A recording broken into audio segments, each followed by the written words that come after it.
Hello student, Radhe Radhe. आज का अपना टॉपिक रहेगा बायोकेमिस्ट्री का क्वालिटेटिव टेस्ट फॉर कार्बोहाइड्रेट्स। ये वाला टॉपिक एग्जाम के पॉइंट ऑफ व्यू से भी इम्पोर्टेंट है और अभी जो वैकेंसियाँ चल रही है उन वैकेंसियों के पॉइंट ऑफ व्यू से भी इम्पोर्टेंट रहेगा। इस वाले टॉपिक से हर बार एक ना एक क्वेश्चन बनता है, या तो पर्टिकुलर टेस्ट पूछा जाता है या पर्टिकुलर टेस्ट नहीं पूछेगा तो पर्टिकुलर टेस्ट के जो रिएजेंट है वो रिएजेंट पूछे जाते हैं, रिएजेंट नहीं तो कलर पूछा जाता है। तो वैसे गवर्नमेंट वैकेंसी के पॉइंट ऑफ व्यू से भी और डी फार्मा पार्ट सेकंड के व्यू से भी वेरी इंपॉर्टेंट रहने वाला है ये टॉपिक आपके लिए। तो चलो स्टार्ट करते हैं। सबसे फर्स्ट नाम याद रखने हैं फर्स्ट ऑफ ऑल अपने को कि कौन कौन से टेस्ट करते हैं कार्बोहाइड्रेट्स के लिए। तो फर्स्ट वन टेस्ट है Molisch test. Molisch test general test होता है कार्बोहाइड्रेट के लिए। सीधा सीधा क्वेश्चन पूछा जाता है कि जनरल टेस्ट फॉर कार्बोहाइड्रेट्स, तो कार्बोहाइड्रेट के लिए जनरल टेस्ट कौन सा होता है? Molisch test. General test for carbohydrate reagent कौन सा काम में लेंगे? जिस टेस्ट का जो नाम होगा उसी नाम से उसका रिएजेंट यूज में लिया जाएगा। कार्बोहाइड्रेट का जनरल टेस्ट मोलिस टेस्ट है, मोलिस रिएजेंट काम में लेंगे। और मोलिस रिएजेंट क्या होता है? Alpha naphthol plus H2SO4। General test for carbohydrate में रिएजेंट अल्फा नेप्थोल लेंगे और कंसंट्रेटेड H2SO4 लेंगे। सीधा क्वेश्चन आए कि जनरल टेस्ट कार्बोहाइड्रेट का मोलिस टेस्ट है, रिएजेंट कौन सा काम में लेंगे? रिएजेंट मोलिस रिएजेंट ही काम में लेंगे और मोलिस रिएजेंट में अल्फा नेप्थोल और कंसंट्रेटेड H2SO4 मोलिस रिएजेंट होता है। कलर कैसा आएगा? वोयलेट पर्पल रिंग आएगी। अगर वोयलेट कलर आता है इट मींस टेस्ट पॉजिटिव है फॉर ऑल कार्बोहाइड्रेट्स। मींस आपको सैंपल दिया गया है, बताया नहीं है कि कौन सा सैंपल है। आपको आइडेंटिफाई करना है कि कार्बोहाइड्रेट है, प्रोटीन है, या फिर दूसरा कोई लिपिड है, या फिर कौन सा सैंपल है। तो उसके लिए आपको टेस्ट परफॉर्म करके देखना होगा। सबसे पहले आप जनरल टेस्ट अप्लाई करोगे मोलिस टेस्ट। अगर पॉजिटिव आएगा मोलिस टेस्ट तो सारे कार्बोहाइड्रेट्स के लिए पॉजिटिव होगा मोलिस टेस्ट, पर्पल कलर आएगा। रिएजेंट यूज करेंगे मोलिस रिएजेंट। मोलिस रिएजेंट होता है alpha naphthol plus H2SO4। Second test आता है Benedict test, third Fehling test, fourth one barcode test, six one आएगा Seliwanoff test, bile test, iodine test और osazone test. अब Benedict test, Fehling test और एक test आता है टोमर टेस्ट भी होता है। तो बीएफटी से आप कर सकते हो बेनेडिक्ट, हेलिंग और टोमर। तीनों के तीनों टेस्ट रिड्यूसिंग और नॉन रिड्यूसिंग शुगर्स के बीच में डिफरेंस क्रिएट करने के लिए किए जाते हैं। सेकंड वन टेस्ट है अपना Benedict test. Benedict test reducing sugars के लिए करते हैं। अगर बेनेडिक्ट टेस्ट पॉजिटिव आएगा तो रिड्यूसिंग शुगर होगी और नेगेटिव आएगा तो नॉन रिड्यूसिंग शुगर होगी। रिड्यूसिंग शुगर के एग्जांपल देखते हैं। पॉजिटिव आएगा तो रिड्यूसिंग शुगर होगी ग्लूकोज, फ्रक्टोज, लैक्टोज और माल्टोज। अगर पॉजिटिव आएगा तो रिड्यूसिंग शुगर है, नेगेटिव आएगा तो नॉन रिड्यूसिंग शुगर है।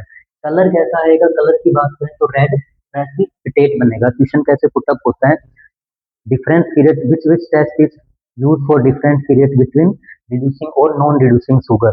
reducing sugar और non reducing sugar के बीच में डिफरेंस क्रिएट करना है तो उसके लिए कौन सा टेस्ट परफॉर्म करेंगे? कौन सा टेस्ट अप्लाई करोगे? रिड्यूसिंग और नॉन रिड्यूसिंग शुगर के बीच में डिफरेंस क्रिएट करने के लिए कौन सा टेस्ट अप्लाई करोगे? बेनेडिक्ट टेस्ट अप्लाई करोगे। अगर रेड प्रेसिपिटेट आ रहा है इट मींस टेस्ट पॉजिटिव है, रिड्यूसिंग शुगर है, अदरवाइज नॉन रिड्यूसिंग शुगर होगी। थर्ड वन टेस्ट आता है हेलिंग टेस्ट। हेलिंग टेस्ट भी रिड्यूसिंग और नॉन रिड्यूसिंग शुगर के बीच में डिफरेंस क्रिएट करने के लिए करते हैं। इसमें रिएजेंट कौन सा काम में लेंगे? फेलिंग रिएजेंट ही काम में लेंगे।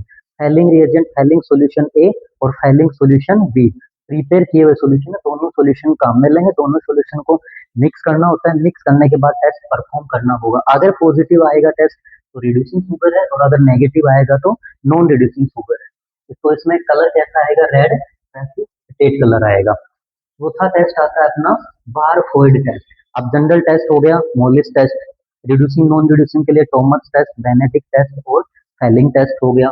फोर्थ टेस्ट आता है बारफोइड टेस्ट। बारफोइड टेस्ट करते हैं कि जो सैंपल है उसमें कार्बोहाइड्रेट आया है तो कार्बोहाइड्रेट में मोनोसैकेराइड होगा या फिर डाइसैकेराइड होगा। तो मोनोसैकेराइड को आइडेंटिफाई करने के लिए कौन सा टेस्ट करेंगे? बारफोइड टेस्ट करेंगे। अगर बारफोइड टेस्ट पॉजिटिव आता है तो मोनोसैकेराइड है और नेगेटिव आएगा तो डाई या फिर पॉलीसैकेराइड होगी। तो इसमें रेड प्रेसिपिटेट बनेगा और 2 मिनट के अंदर रिजल्ट आ रहा है। अगर 2 मिनट के अंदर रिजल्ट आ रहा है तो पॉजिटिव टेस्ट परफॉर्म होगा और मोनोसैकेराइड है 2 मिनट से ज्यादा टाइम कंज्यूम हो रहा है तो डाइसैकेराइड या फिर पॉलीसैकेराइड होंगे। फिफ्थ टेस्ट आता है सेल्विनोव टेस्ट।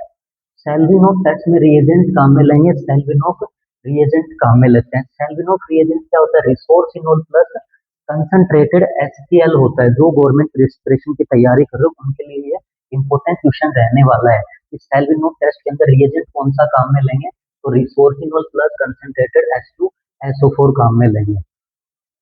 अगर पॉजिटिव आएगा सेल्विनोफ टेस्ट तो कीटोन शुगर है, और नेगेटिव आएगा तो अदर शुगर है। तो इनडायरेक्टली आप ऐसे भी बोल सकते हो कि कीटो शुगर का आइडेंटिफिकेशन करने के लिए कौन सा टेस्ट करते हैं? सेल्विनोफ टेस्ट करते हैं। और कीटो शुगर का एग्जाम्पल क्या होगा?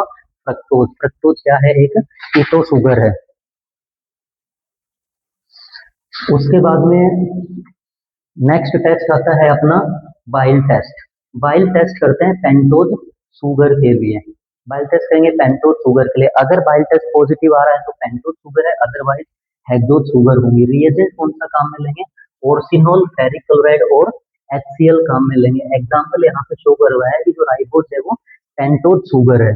कलर ब्लू और ग्रीन कलर आएगा। उसके बाद में ये वाला टेस्ट भी इम्पोर्टेंट है गवर्नमेंट एग्जाम के पॉइंट ऑफ व्यू से। नेक्स्ट टेस्ट आता है आयोडीन टेस्ट।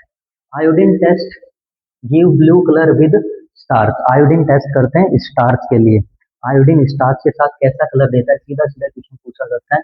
आयोडीन स्टार्च के साथ में ब्लू कलर देता है। लास्ट वन टेस्ट है अपना ओसाजोन टेस्ट। ओसाजोन टेस्ट करते हैं फ्रक्टोज, माल्टोज और लैक्टोज के लिए परफॉर्म किया जाता है। जो डाइसैकेराइड है तो डाइसैकेराइड में भी आइडेंटिफाई करना है कि माल्टोज है या फिर लैक्टोज है, दोनों में डिफरेंस क्रिएट करने के लिए ओसाजोन टेस्ट करेंगे। तो ओसाजोन टेस्ट अगर पॉजिटिव आएगा तो ग्लूकोज, फ्रक्टोज और माल्टोज होंगे। इसमें रिएजेंट कौन सा काम में लेंगे? फिनाइल हाइड्राजिन रिएजेंट काम में लेंगे और निडल शेप्ड क्रिस्टल्स इसमें प्रिपेयर होंगे। माइक्रोस्कोप के अंदर ऑब्जर्व करना होता है, इसमें या तो निडल शेप क्रिस्टल दिखेंगे या फिर सनफ्लावर के क्रिस्टल्स दिखेंगे। सूरजमुखी के जो फ्लावर होते हैं उसके जैसे क्रिस्टल दिखेंगे। तो आज का अपना टॉपिक था qualitative test for carbohydrate. First of all आपको कार्बोहाइड्रेट्स के नेम याद रखने। जनरल टेस्ट कार्बोहाइड्रेट के लिए मोलिस टेस्ट करते हैं, जिसमें मोलिस रिएजेंट काम में लेंगे। मोलिस रिएजेंट अल्फा नेप्टोल और H2SO4 होता है। ठीक है, पर्पल कलर आएगा। बेनेडिक्ट टेस्ट, बेनेडिक्ट, हेलिंग और टॉमर्स तीनों टेस्ट रिड्यूसिंग और नॉन रिड्यूसिंग शुगर के बीच में डिफरेंस क्रिएट करने के लिए करेंगे। ठीक है, बारकोड टेस्ट मोनोसैकेराइड है या फिर डाई है या पॉली है। मोनोसैकेराइड आइडेंटिफिकेशन के लिए बारकोड टेस्ट करेंगे। सेल्विनम टेस्ट करेंगे किसके लिए? फ्रक्टोज कीटो शुगर के लिए। इसमें रिएजेंट रिसोर्सिनोल काम में लेंगे। बाइल टेस्ट करेंगे पेंटोज शुगर के लिए। आयोडीन टेस्ट करेंगे स्टार्च के लिए। और ओसाजोन टेस्ट करेंगे फ्रक्टोज, माल्टोज और लैक्टोज के लिए। इसमें रिएजेंट काम में लेंगे फिनाइल हाइड्राजिन। लाइक और सब्सक्राइब जरूर कर देना। Thank you. और अगर किसी को कोई कमेंट, कोई प्रॉब्लम क्रिएट हो तो आप कमेंट कर सकते हो। लाइक और सब्सक्राइब करना मत भूलना।